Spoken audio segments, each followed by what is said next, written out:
Hi friends, எல்லோரும் எப்படி இருக்கீங்க? நல்லா இருப்பீங்க. பேசும் கிரகங்களிலிருந்து உங்கள் நித்யா ராஜேந்திரன். ஃப்ரெண்ட்ஸ், நம்ம இந்த காதல் பற்றின விஷயங்கள் பார்த்துட்ருக்கோம் இல்லைங்களா?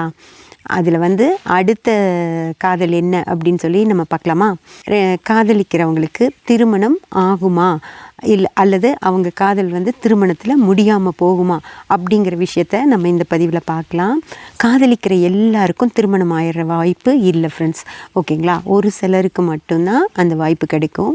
ஒரு சிலருக்கு அவங்க ரொம்ப ஆசைப்படுவாங்க, ஆனாலும் ஏதோ ஒரு பிரச்சனை காரணமாக அது நடக்க முடியாமல் போயிடும் இல்லைங்களா? அந்த மாதிரி திருமணம் நடக்க முடியாமல் போகிற காதலிக்கிற ஜாதகர்கள் யாராக இருப்பாங்க அப்படின்னு சொல்லி நம்ம பார்த்துடலாம். அதாவது காதலிக்கணும் அப்படின்னு சொன்னாலே அவங்களுக்கு லக்னம் 5-11 பாவங்கள் தொடர்பு, 5ஆம் பாவம் 5-11 தொடர்பு அந்த மாதிரி இருக்கணும். சுக்கிரனும் 5-11 அப்படின்னு இருந்துருச்சு அப்படின்னா அவங்களுக்கு காதல் வரும் அப்படின்னு சொல்லி சொன்னேன் இல்லைங்களா? இதில் ஃப்ரெண்ட்ஸ், ஏதோ 1 5-11 இருந்தாலும், லக்னம் 5-11 இருந்தாலே போதும் அவங்களுக்கும் காதல் வரும். 5-11 பாவங்கள் மட்டுமே 5-11 இருந்தால் கூட அவங்களுக்கு காதல் வரும். இல்லை சுக்கிரன் 5ஆம் பாவத்துக்கு அதிபதியாக 5-11 வச்சுருந்தாலும் அவங்களுக்கு காதல் வரும். அல்லது சுக்கிரன் 5ஆம் பாவத்துக்கு வரவே இல்லை, ஆனாலும் சுக்கிரன் 5-11 அப்படின்னு சொன்னால், அதாவது 5-11 பாவங்களை 5-11 அப்படின்னு நான் சொல்கிறது என்ன அப்படின்னு புரிஞ்சுக்கோங்க. அந்த கிரகத்துக்கு 5ஆம் பாவத்தோடையும் 11ஆம் பாவத்தோடையும் தொடர்பு இருக்கணும், ஓகேங்களா? அதே போல் லக்ன பாவத்திற்கு 5ஆம் பாவத்தோடையும் 11ஆம் பாவத்தோடையும் ஒரு தொடர்பு இருக்கணும், ஓகேங்களா? 5ஆம் பாவத்திற்கும் 5-11 பாவ தொடர்புகள் இருந்தது அப்படின்னு வச்சுக்கோங்களேன், அவங்களுக்கு தான் காதல் வரும். அதை தான் நான் சொல்கிறேன். 5ஆம் பாவத்திற்கு ஏதோ ஒரு வகையில் 5ஆம் பாவ தொடர்பும் 7ஆம் பாவ 11ஆம் பாவ தொடர்பும் இருக்கும், ஓகேங்களா? அதை தான் 5க்கு 5-11 தொடர்பு அப்படின்னு சொல்லி நான் ஷார்ட்டாக சொல்லுவேன். ஒவ்வொரு தடவையும் 5ஆம் பாவம் 5ஆம் பாவத்தை தொடர்பு கொள்ளுது, 5ஆம் பாவம் 11ஆம் பாவத்தை தொடர்பு கொள்ளுது அப்படின்னு சொல்கிறத விட 5க்கு 5-11 தொடர்பு அப்படின்னு சொல்லி ஷார்ட்டாக சொல்கிறேன், ஓகேங்களா? அந்த மாதிரி இருந்தது அப்படின்னா அவங்களுக்கு காதல் வந்துடும். ஓகே, அந்த மாதிரி காதல் அவங்களுக்கு அந்த காதல் திருமணத்தில் முடியுமா முடியாதா அப்படின்னு சொல்லி பார்க்கணும். அப்படின்னா என்ன பார்க்கணும் அப்படின்னா, 5ஆம் பாவத்தில் 7ஆம் பாவ தொடர்பு இருக்கணும் ஃப்ரெண்ட்ஸ், ஓகேங்களா? ஏன் அப்படின்னு சொல்லி பாருங்கள். 7ஆம் பாவம் அப்படிங்கிறது தான் திருமண பாவம், ஓகேங்களா? அந்த திருமண பாவம் 5ஆம் பாவத்தோடு தொடர்பில் இருந்தது அப்படின்னா அவங்களுக்கு காதல் திருமணம் நடக்கும் ஃப்ரெண்ட்ஸ், ஓகேங்களா? 5ஆம் பாவம் 5, 7, 11 அப்படிங்கிற இதில் இருக்கிறவங்களுக்கு கண்டிப்பாக காதல் திருமணம் நடக்கும். அவங்க காதலிக்கிறவங்களையே அவங்க திருமணம் பண்ணிக்க முடியும், ஓகேங்களா? அதே போல் 7ஆம் பாவத்தில் ஃப்ரெண்ட்ஸ், 7ஆம் பாவத்தில் 5ஆம் பாவ தொடர்பு இருக்குது அப்படின்னு வச்சுக்கோங்களேன்.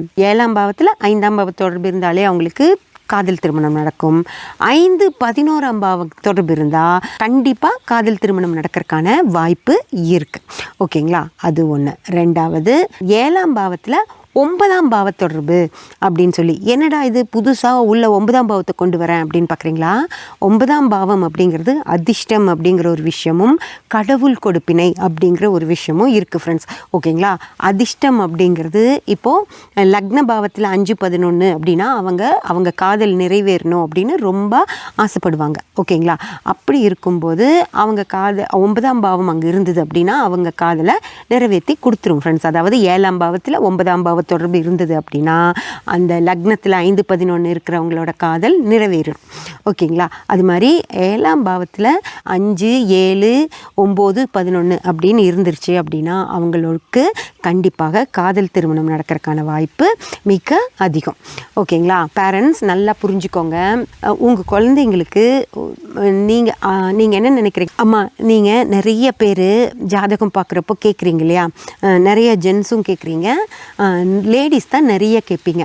அம்மா, பொண்ணை நாங்கள் ஹாஸ்டலில் விட்டுருக்கோம், வேலைக்கு வெளியூரில் இருக்கா, வெளிநாடு போயிருக்கா, அந்த மாதிரியெல்லாம் கேட்குறீங்கல்ல. ஏதாவது இந்த பொண்ணு ஏதாவது தப்பு பண்ணிவிடுமா, அந்த யாரையாவது விரும்புகிறேன்னு சொல்லுமா அப்படின்னலாம் ஜாதகத்தில் கேட்குறீங்க இல்லையா? அது உங்கள் பொண்ணு வேணும்னே தப்பெல்லாம் பண்ணாது. ஓகேங்களா. உங்கள் ஜாதகத்திலேயே அந்த பொண்ணு ஜாதகத்திலேயே விதியே வந்து அவங்க காதலிக்கணும், அந்த காதல் திருமணத்தில் முடியணும் அப்படின்னு சொல்லி இருந்தால் என்ன பண்ண முடியும்? ஓகேங்களா. அதனால் நீங்கள் ஜாதகம் பார்க்கும்போதே நாங்கள் உங்களுக்கு ஜாதகம் அனுப்பி வைக்கிறோம் இல்லையா, அதை எடுத்து பார்த்தீங்கனாலே தெரிஞ்சு போயிடும். 7ஆம் பாவம் இது மாதிரி 3, 5, 7, 9, 11 அப்படின்னு இருந்ததுன்னு வச்சுக்கோங்களேன், அந்த பொண்ணுக்கு வந்து ஒரு 90% காதல் திருமணம் நடக்கிறதுக்கான வாய்ப்பு தான் இருக்கும். ஓகேங்களா. நீங்கள் என்ன தான் பண்ணக்கூடாது அப்படின்னு சொல்லி அனுப்புனா கூட அது வேறு வழியே இல்லாமல் கடவுள் அந்த மாதிரி ஒரு பிராப்தத்தை அந்த ஜாதகர்களுக்கு கொடுத்துருவார். ஓகேங்களா. இதில் இன்னும் ஒரு முக்கியமான விஷயம் இருக்குது. 1ஆம் பாவம் ஃப்ரெண்ட்ஸ், 7ஆம் பாவத்தில் 1ஆம் பாவ தொடர்பு அப்படின்னு இருக்குதுன்னு வச்சுக்கோங்க. அதாவது அவங்க ரொம்ப கௌரவம் பார்ப்பாங்க அப்படின்னு சொல்லி அர்த்தம். அப்படி கௌரவம் பார்க்கும்போது அவங்களுக்கு அந்த காதல் மேலே கொஞ்சம் நம்ம வீட்டில் சொல்கிற மாதிரி பண்ணிக்கலாம், இந்த மாதிரி லவ் பண்ணுறதெல்லாம் வேண்டாம் அப்படின்னு நினச்சி வேண்டான்னு விடுறதுக்கு வந்து ஒரு 20% சான்ஸ் இருக்குது. ஆனால் அந்த 1ஆம் பாவம் இல்லை அப்படின்னு வச்சுக்கோங்க, 3, 5, 7, 9, 11 தான் இருக்குது அப்படின்னா அவங்க 90% காதல் திருமணம் தான் செஞ்சுக்குவாங்க ஃப்ரெண்ட்ஸ். அப்படியே இல்லை, அப்படியெல்லாம் எங்கேயும் சிக்காமல் அந்த பொண்ணு வந்துட்டா கூட நீங்கள் ஒரு பையனை பார்த்து சொல்வீங்க இல்லையா, அந்த பையனை கூட கொஞ்ச நாள் நல்லா பழகிட்டு தான் நான் திருமணம் பண்ணிக்குவேன் அப்படின்னு சொல்லிட்டு ஒரு 3 மாதம் 5 மாதம் நல்லா அவங்க 2 பேத்துக்கும் பிடிச்சி போகிற அளவுக்கு பழகி உண்மையாக விரும்பி அதுக்கப்புறம் தான் அந்த திருமணம் நடக்குமோ தவிர அந்த இடத்துல காதல் இல்லாமல் இருக்கவே இருக்காது ஃப்ரெண்ட்ஸ். அதனால் ஜாதகம் பார்க்குற பெற்றோர் வந்து இந்த மாதிரி இருந்துச்சுன்னா அவங்கள ஃப்ரீயாக விட்டுருங்க, அவங்க இஷ்டப்படி பண்ணிக்கிறதுக்கு விட்டுருங்க. நீங்கள் ரொம்ப அவங்கள பண்ணக்கூடாது அப்படின்னு வற்புறுத்தும் போது அவங்களுக்கு உங்கள் மேலேயே கொஞ்சம் வெறுப்பு வர்றதுக்கான வாய்ப்பும் இருக்கும். அதே மாதிரி ஃப்ரெண்ட்ஸ், லவ் பண்ணுறவங்களும் ஒரு விஷயத்த சரியாக புரிஞ்சுக்கணும். அதாவது உங்களுக்கு எவ்வளோதான் விருப்பம் ஆசை எல்லாமே இருந்தாலும் இந்த எண்ணங்கள் வந்து, ஏன்னா 5ஆம் பாவம் 5 தொடர்புங்கும்போது எவ்வளோ ஒரு பையனை விரும்புகிறீங்களோ அதே அளவுக்கு அப்பா அம்மா மேலேயும் உங்களுக்கு ரொம்ப அன்பு இருக்கும். ஓகேங்களா. அதனால் அவங்க மனசும் நோகாத மாதிரி எவ்வளோ முடியுமோ அவ்வளோ கொஞ்சம் அவங்களுக்கு சரியாக சொல்லி புரிய வச்சு அந்த திருமணம் பண்ணிக்கிட்டீங்க அப்படின்னா உங்கள் திருமண வாழ்க்கையும் மிக சிறப்பாக இருக்கும், உங்கள் லைஃப்பும் அதாவது உங்கள் வாழ்க்கையிலேயே மிக சிறப்பாக இருக்கும்.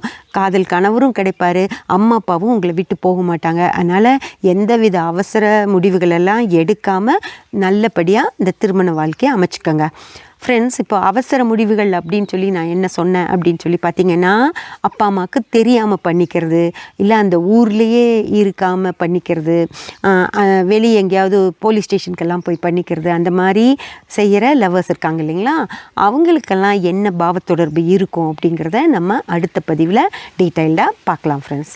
சப்ஸ்கிரைப் பண்ணி பெல் பட்டன் ப்ரெஸ் பண்ணி வச்சிட்டிங்க அப்படின்னா நான் போடுற எல்லா பதிவுகளும் உங்களுக்கு கிடைக்கும். லைக் பண்ணி ஷேர் பண்ணி கமெண்ட் பண்ணிங்கன்னா எனக்கு சப்போர்ட்டிவாக இருக்கும். Thank you friends.